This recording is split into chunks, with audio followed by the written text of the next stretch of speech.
What's up, college football fans? My name is Phil, and this is the first edition of Analytics with Phil.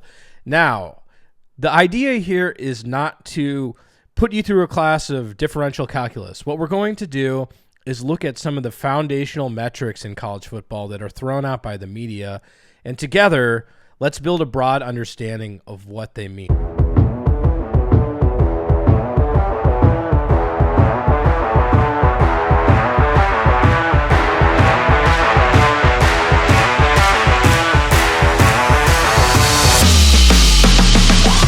The idea behind this podcast is sort of a rolling snowball. Like, we're going to start to understand some of these core metrics that are thrown out. Where are teams placing them? Where is Ohio State standing? And then hopefully, as we build out this podcast, we'll continue to look at new metrics and build upon our base of knowledge. So this is very introductory. And today, we're really going to focus on what ESPN is pushing. So ESPN obviously champions some of their metrics like FPI. They cite strength of schedule. What do these really mean? And so I think this will be fun. It's a little nerdy, but I think why not beat them in the classroom and on the field at Ohio State? So let's get into some of these metrics, and I think this will be a great thing. I'm looking for feedback both within the Buckeye Scoop community, but also college football fans at large. If you get a chance to watch this video on YouTube, please engage. Let us know what kind of metrics you want to cover next time around. Again, today is more introductory. We're going to go through some of the core metrics and where teams place currently. So thank you so much again for your support, and this should be fun. And again, I want it to be very collaborative. All right, so let's start with the ESPN Football Power Index, right? So FPI, ESPN is really pushing this. What does FPI actually mean? So FPI is telling us the expected point differential for, let's say, Ohio State versus an average team on a neutral field, right? And so if you actually look at their FPI, an average team would be around the Nebraska level, which is obviously not an average team in the Big Ten, but if you look at the national landscape, they kind of fall into that average zone. So right now, what we're looking at for the ESPN FPI, you have Georgia coming in at number 1, you have Ohio State at 2, Alabama at 3, and Michigan at 4, right? And so the FPI number we're seeing, so Georgia 29.3. What is that saying is Georgia would be expected to beat an average opponent on a neutral field by 29.3 points. Now you'll see Ohio State came in fairly closely at 28 points, right, in the FPI number. And Alabama, who currently ranked 8th in the college football playoff, actually is in that 3rd place. So you think about their schedule, what they've gone through this year. They had a close loss, right, against Tennessee. They've had some tough games, but they still are viewed very favorably by the ESPN FPI ranking, which puts them in that number 3 slot. Coming in at number 4, we have Michigan, 23.8. Now, a bit of a drop-off from the top 3, but still making the top 4. And of note, Georgia finished number 1 last year, and Ohio State actually finished 3rd, despite what I think most of us would call a down year for Ohio State. I think any year where we lose to Michigan is a down year, but also obviously not winning the Big Ten and that Oregon loss. The next metric we're going to go through is the ESPN strength of schedule. Now, the strength of schedule is something that your performance does not impact, right? It's simply based upon your schedule, not your performance relative to your schedule, right? And so that is why in this case, Ohio State is actually ranked 60th, and Michigan is coming in at number 83. Michigan's non-conference schedule was obviously very weak. So the strength of schedule is looking at the rank among all FBS teams of games that have already been played from the perspective of an average top 25 team. So this is not forward-looking. In this case, it's not surprising. What you see here is heavy SEC, and also you tend to see teams from the bottom of the FCC, because obviously they have to play the best teams in the SEC, that would be at the top of this list. So not surprising at all to see Vanderbilt number 1, not ranked in the college football playoff, Mississippi State at number 2, Tennessee at number 3, Auburn at number 4. We have a few pretty bad teams in there. If you're a bad team playing in the best conference, you're probably playing a tough schedule. So this is not particularly surprising. So let's move on to what I think is a better measurement that relates to schedule, which is their strength of record. So the strength of record actually does integrate performance. So what were we looking at here? It's reflects the chance that an average top 25 team would have the team's record or better given the schedule.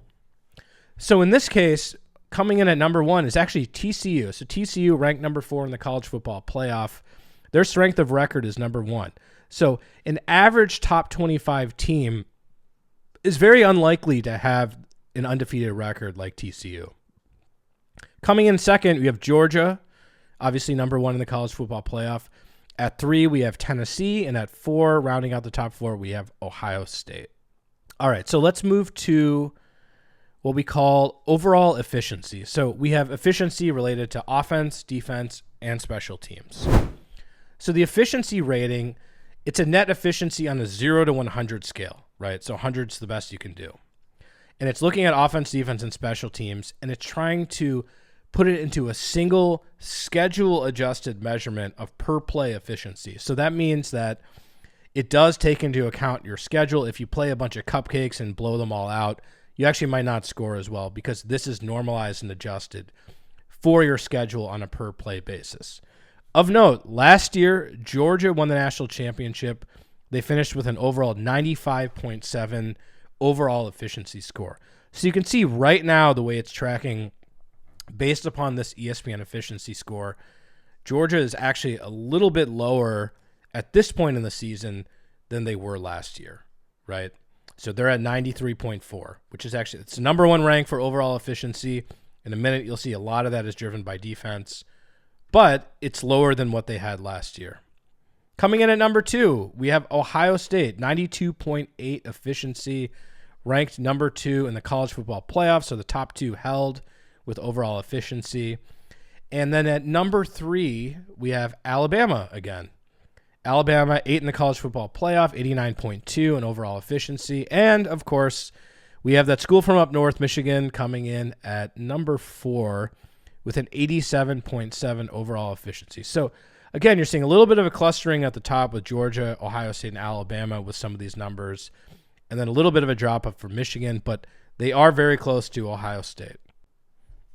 All right, so let's move over to overall defensive efficiency. So now we have an understanding of kind of how efficiency works. Defense is not that different. 0 to 100 scale.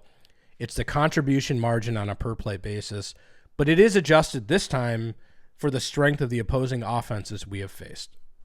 So in this case, you see, actually out in front, we have Georgia at number 1 with a 92.7 defensive efficiency score. Obviously ranked number 1 in the college football playoff. But then after that, you actually have Iowa at number 2 at 90.1, Marshall at number 3 at an 86, and Alabama at 4 with an 83.7. So 2 of the 4 top teams for defensive efficiency are not even ranked in the college football playoff, right? So sort of underscoring our earlier point that offense seems to be the main lift when it comes to perception with the college football playoff committee.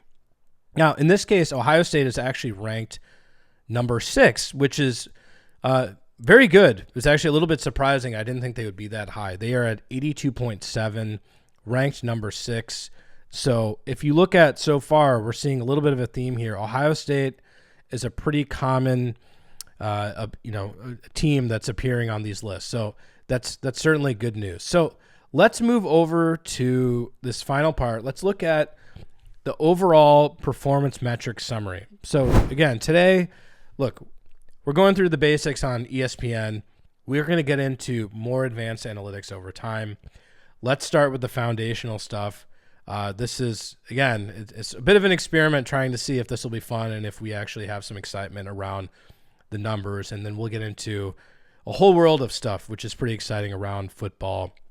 Not just, reported numbers from media outlets, but some of the nuances and, missed tackles and individual player performance. So this is something that we can continue to build on, but I think it's important to get the foundational start. So using ESPN, the overall performance summary. So what I did, we put here, this is the top 4 teams in the college football playoff. What you see is The green for the column, that's the winner. The red is the loser for the column, although in most cases here, it's not really a loser. Even TCU's worst ranking is number 19 for defensive efficiency. So looking at overall FPI, we have Georgia as the winner, Ohio State coming in second, TCU in last place.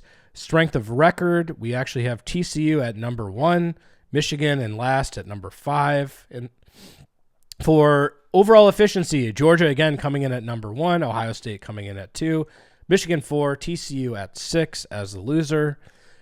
Overall offensive efficiency, Ohio State takes the cake. Number 1, we have Georgia at number 5, Michigan at number 9, and TCU at 13 as the loser. And finally, we have overall defensive efficiency. Not surprising that Georgia is number 1 in that category. Ohio State not too far off at number 6, Michigan right behind them at number 7, TCU at 19. And so what this tells us, if you look at it, is that the college football playoff rankings are fairly closely aligned with some of these core metrics they look at. You're not seeing a large departure here from the core metrics and the college football playoff rankings. So I think that's good. You know, if we saw defensive efficiency in Georgia was at number 17, there's probably an issue with that metric. But I would say they've done a decent job of creating the right process and thinking about the right adjustments for offense and defense to create these core metrics. But inherently, there is bias built into all of this. So when we get a little bit further into these episodes, we'll look at some of the potential bias and sampling error and issues that may pop up in the future. And we'll also do some validation. We'll look at past years to compare how these numbers align with what actually played out on the field. So I hope this was interesting. It's the beginning of a process. We're going to run analytics pods. We're going to learn all the foundational metrics and, of course, how it pertains to Ohio State. So this has been a lot of fun. Thank you so much. Please follow me on Twitter. I'll start posting more on the analytics side, I promise. And go Bucks.